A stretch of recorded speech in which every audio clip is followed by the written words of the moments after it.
Good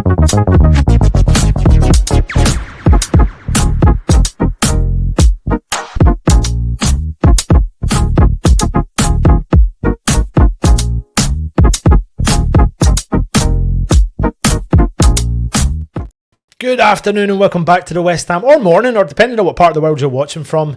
Welcome back to the West Ham Network. My name's Anton, bringing you a little bit of an opinion piece, you could say, in the transfer update story. It's all about Mateus Fernandes. West Ham are chasing the young Portuguese midfielder, and he might be exactly what Graham Potter's rebuild needs. So let's get into it. So here is the story as things stand. West Ham have already submitted bids for Mateus Fernandes. We're hunting for midfield reinforcements, and our Versatilities were really exposed in that 3-0 defeat against Sunderland on the opening weekend. It wasn't just a loss, but it was a reminder that our midfield is about as sturdy as a paper straw in a McDonald's Coca-Cola.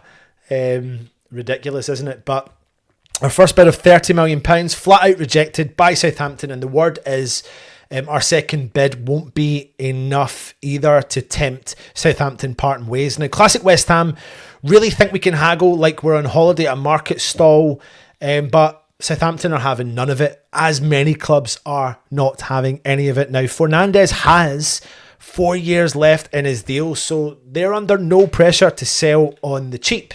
Now, who is Fernandes? Well, his journey is properly quite interesting. He started off at Olhanense, then he was scouted by Sporting at the age of 12.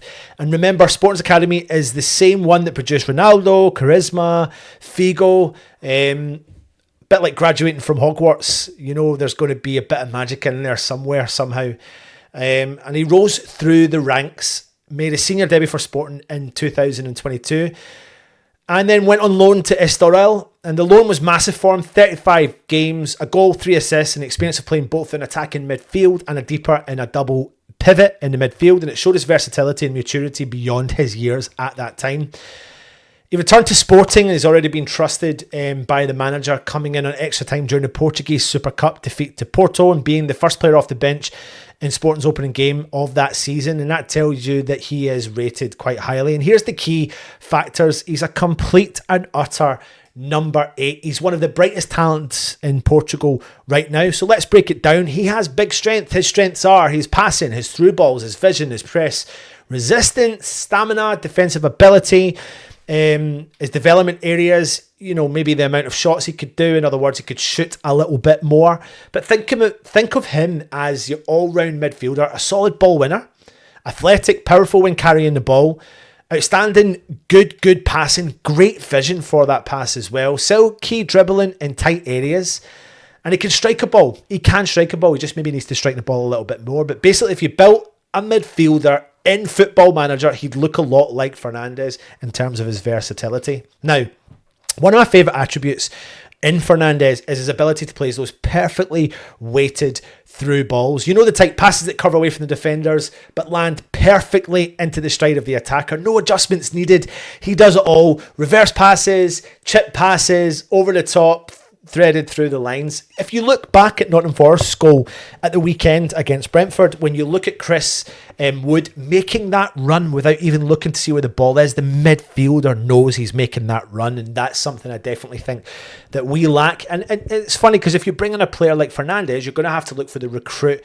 and the striker element to be able to read those balls and read that vision. I do think Fulkrug's got the ability to do that, but again, like we've always stated, his age is a concern, especially if we did bring in the likes of Vardy, which I don't think will happen, and we've also got Callum Wilson in there. It's a little bit like the Kevin De Bruyne territory, and I don't say that lightly. With runners in behind, which Potter clearly wants from his squad, Fernandes would be feeding our forwards all day long. So imagine Bowen latching onto those passes. Defenders would have nightmares, and you can see in Bowen's game he's calling out for that player to have that vision to thread those passes through up top, and he can then latch onto them. Now, versatility is another huge plus for West Ham. Fernandes can play as a defensive midfielder, a number 8, or even further forward as a number 10. That means Potter can stay flexible with his system, but what really makes him exciting is his creativity, and let's be honest, that's something we've lacked. Too often our midfield has been too contained, not progressive enough. Fernandes absolutely changes that mindset. And yes, he won't come cheap because Southampton will hold firm. But if West Ham are serious about trying to back Potter, which we hope that they are, which we don't believe that they are, refreshing the squad, lowering the average age instead of building on the oldest strike partnership in Premier League history, then Fernandes is exactly the type of player West Ham should be looking at targeting. A real long-term signing with massive upside, sell-on factors, everything kind of going for him. So there you go. Fernandes, young, creative, versatile, potentially one of the smartest signings West Ham could have made in modern times. The big question is, until the board go the extra mile to bring him in, we will probably drag out this saga until Christmas. He'll probably sign for another club. He will then push on and make that club many more millions than what they've paid, therefore investing in their asset, and West Ham will lose out on this player. So let me know in the comments, is Fernandes the man you want to see in the claret and blue, or should we be looking elsewhere for that midfield spark? So don't forget to hit the like, hit the subscribe, leave a comment. Come on, you Irons.